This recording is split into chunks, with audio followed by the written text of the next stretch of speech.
Good morning, I'm Chitrakar and these are the headlines of the hour. Garia's headquarter, Garia, at risk of inundation by flood in the Babai River. Locals living near the river banks compelled to stay awake all night due to fear. Nepal Rashtra Bank makes preparation to implement digital currency in the country after a year. Challenges to control financial crime increase with the rise in digital transactions. 25 Palestinians killed after the Israeli army launched an airstrike on a school run by the United Nations, says it targeted the terrorists hiding in the school. And European champions, England beat Sweden in a goalless draw in Group A3 to qualify for the UEFA Euro Cup 2025. The flood in the Babai River on 7th and 8th of July had swept away the embankment in Pashughat and Indrapur of Garia municipality. The flood did not cause heavy losses as the water level was stable. However, the district headquarters Garia is at risk after flood water entered Balapur, Prayagpur and Rampur. Babai and Karnali rivers in Bardia causes flood and inundation every year. Although efforts are being made to minimize the risk of water-induced disasters, works of construction of embankment has not completed due to lack of budget. Due to this, the local residents living near the river banks have been compelled to stay awake all night out of fear throughout the monsoon season. The flood in the fiscal year 2071, 74 and 79 caused heavy losses in Bardia. Entire villages in Dungrawa and Rampur were swept away by the flood in 2071 BS. With the onset of the monsoon season this year, the flood waters have started to enter settlements. The local administration, meanwhile, has directed the concerned entities to make temporary arrangement to prevent water from entering settlements. Babai, Bhada and Arohi River Management Office was established in the fiscal year 2074 with a view to prevent flood in the Babai River. The entity had a target of constructing 28 embankments within 5 years. However, the works have been ineffective due to lack of budget. This has caused the risk of inundation in the district headquarters and areas near the river banks. 300 bighas of arable land in the country has been inundated due to the Mahalisagar Dam constructed by India in the border area. Farmers have complained that they have not been able to cultivate as their fields have been submerged since the past 2 weeks. 300 bighas of land of Yashodhara Rural Municipality 5, Bhagwanpur, Loharauli and Bhaisahiya have been inundated. Out of the 15 doors of Mahalisagar Dam, some have been covered with wooden logs of 1 meter in width and 1.5 meters in length to prevent water from flowing on the other side. This has caused the cultivable land in the Nepali side to inundate. Farmers of at least 105 households have become worried as their lands have been submerged amid the farming season. Prime Minister KP Sharma Oli has urged everyone to congratulate him through digital platforms. Prime Minister Oli, through the digital platform Facebook, urged everyone to congratulate him through Messenger among other digital platforms rather than flocking to his residence. He has also urged not to use garlands and traditional scarf known as khada while greeting him. Leaders and cadres of CPN-UML have been flocking the Prime Minister's official residence in Balwatar to congratulate Oli, who had been appointed to the top executive post on Sunday. The UML Katmandu District Committee had organized an official program in Balwatar yesterday to congratulate the newly appointed Prime Minister. The Katmandu Metropolis has resumed works of expansion of footpath in new road. Prior to this, the Department of Road had prevented the local authority from expanding the footpath in the area. The Metropolis has resumed work from today following the verdict by the Patan High Court. The Metropolis has mobilized excavators for the construction of footpath. The Metropolis has made preparation to expand the footpath in ward number 22, 23 and 24 in New Road Market area.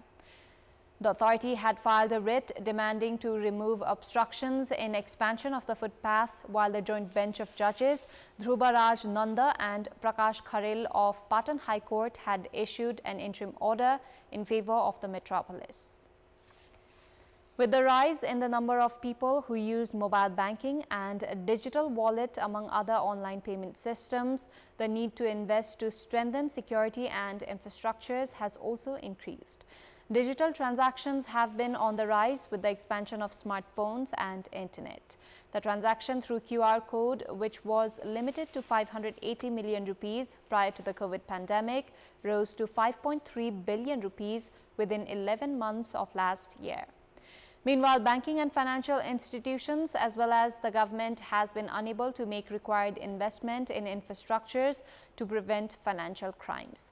Supermarkets, hotels, restaurants as well as street vendors have started providing digital payment service. People have started choosing the online payment system as it minimizes the risk of losing money. The digital transaction that began in Nepal with payments for internet and cable TV is now used to purchase goods and services online. Prior to the COVID pandemic, around 500 million rupees was transacted through QR code in the fiscal year 2076. This rose to 5.3 billion rupees within 11 months of last fiscal year. Likewise, transactions through mobile banking, which was limited to 18.39 billion rupees 5 years ago, has reached 351 billion rupees. Transactions through digital wallet has also increased from 7 billion to 29 billion rupees. Likewise, transactions through Connect IPS has also increased from 57.36 billion to 562 billion rupees. The Nepal Rashtra Bank has conducted study on digital currency with a view to increase digital transactions. However, works of National Payment Gateway have remained stranded, while National Payment Switch has failed to come into full operation. Crimes have increased with the rise in digital payment. Banking and financial institutions must invest on securing the transactions of digital traders, while the Nepal Rashtra Bank must introduce favorable monetary policy. Hindu devotees across the country are celebrating the Harisayani Ekadasi festival today by planting the holy plant Tulsi. The festival is observed on the first day of the 4-month holy period of Chaturmas by fasting and worshipping Lord Vishnu, one of the prominent Hindu deities regarded as the protector of the universe. On this day, Tulasi or basil is planted on the yards, which is worshipped as a form of Lord Vishnu for the next 4 months. It is believed that by worshipping the oxygen-rich plant, Lord Vishnu grants his devotees their wishes. Devotees have thronged Farping's Sesh Narayan Temple and Budanilkanta among other Vishnu temples and riverbanks since early morning today. The CIB and corruption watchdog CIA had some time back discovered that officials at the Transport Office had tampered with the license data over 100,000. Now it has been revealed that many applicants have been granted written exam clearance and during trials to get their licenses. The written tests are first round of tests to qualify for vehicle license. Anyone once getting their licenses and wishing to add another category to their licenses can do so without the need to take the written test again. However, they do need to take the trials. It has been understood that middlemen have been facilitating license works without taking the test. Speaking under anonymity to our correspondent, one of the staff at Transport Office shared that middlemen work closely with officials and traffic police to clear an applicant's exam, even though they have failed, and then facilitate for the license provision. Middlemen also reach out to those who fail their trials and offer to provide licenses for money. The nexus between transport officials deployed at the trial, traffic police and middlemen claim between 20 to 40,000 rupees from interested public. In the past 9 years, more than 5,000 service seekers have received their licenses from Transport Office Chaba Hill through such illegal setting, which includes 220 that received their licenses last year. The tale is similar at Lalitpur's Ekantakuna office, where 520 such licenses have been issued. 473 licenses were issued from Itahari office, 412 from Katmandu's Thulo Bharang and 131 from Botwal office. All 40 transport offices across the country have such nexus with middlemen that provide licenses without the service seekers clearing the required test. In case of Madhesh Province office, the setting reportedly begins from the beginning itself. It's time now for our segment, Public Pulse, where you text us with your opinion. Public Pulse. Here's the question: what should be done to achieve the goals set by the 16th five-year plan? Your options are A, effective implementation, B, coordination between government units, and C, stable politics. Voting is on. Type any WS, select your option A, B or C and send it to 34001 to share your opinion with us. In our Public Voice segment, we had asked in several provinces, what problems have they been facing in government hospitals? Let's take a look at what they had to say.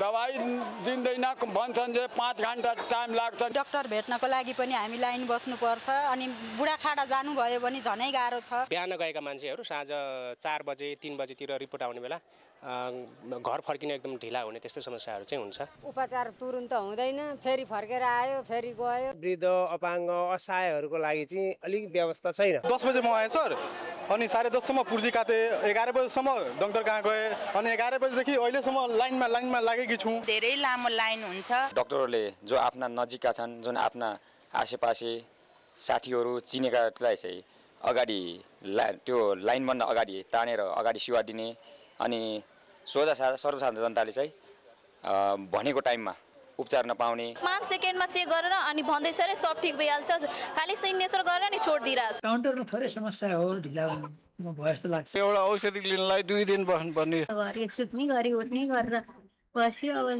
कुन बेला हुनुहुन्छ खाजा खान जानु छ भन्नु व्यवस्थित शौचालय छैन भने जस्तो डाक्टर नहुनु त्यो हस्पिटलको अगाडि ल्याब छ उनीहरुकै ल्याब छ हस्पिटलकै स्टाफको अनि पैसा गरिब दुखी त्यहाँ जान्छन् उतिकै फिस लाग्छ सिस्टम भइसक्यो नि त त्यो पाले आउनु पर्ने नि त पालो त्यो चाहिँ नहुने के आफन्त खालको मान्छेले चिनेको मान्छे आयो भने सर्लका भित्र ढुकाइदिने 11 बजे लेखेर लियो अहिले 2 बजे कि कति बज्यो अहिलेसम्म हामीलाई औषधि पाएकै छैन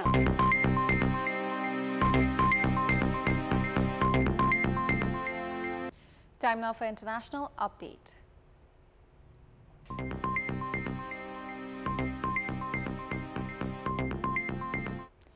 "25 people were killed after the Israeli army launched an airstrike on a school run by the United Nations.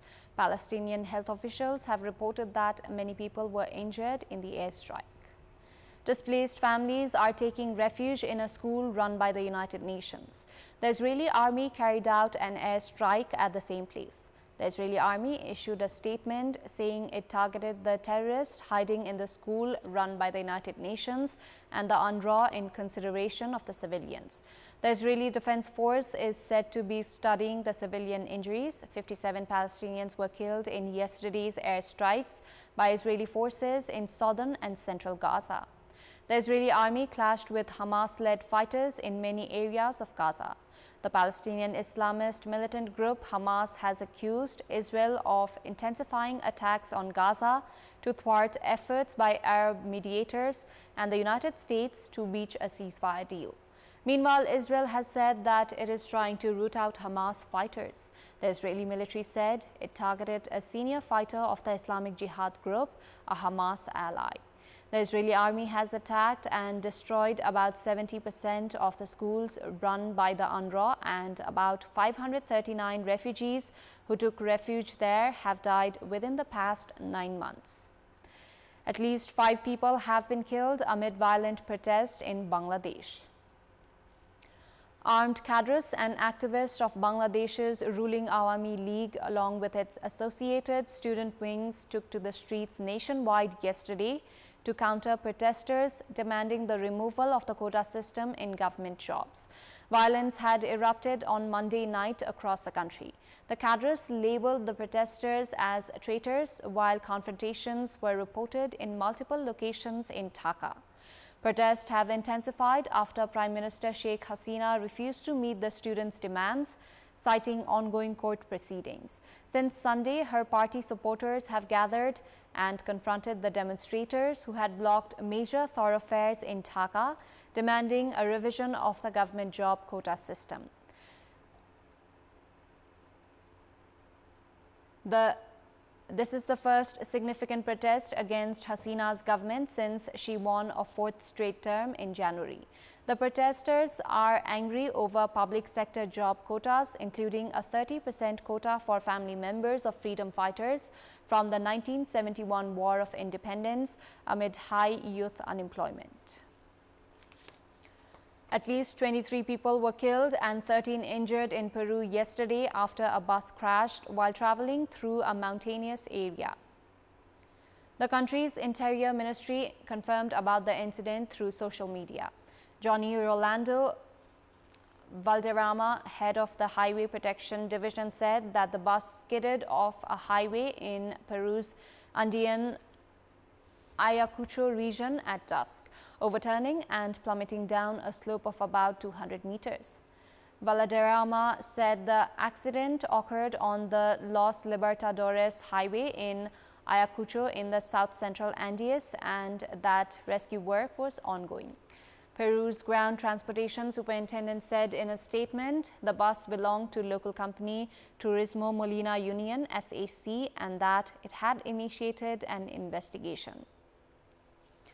According to a report by the Human Rights Watch, more than 60 children in El Salvador have been arbitrarily detained, tortured and beaten since the government declared a state of emergency over 2 years ago to combat gangs.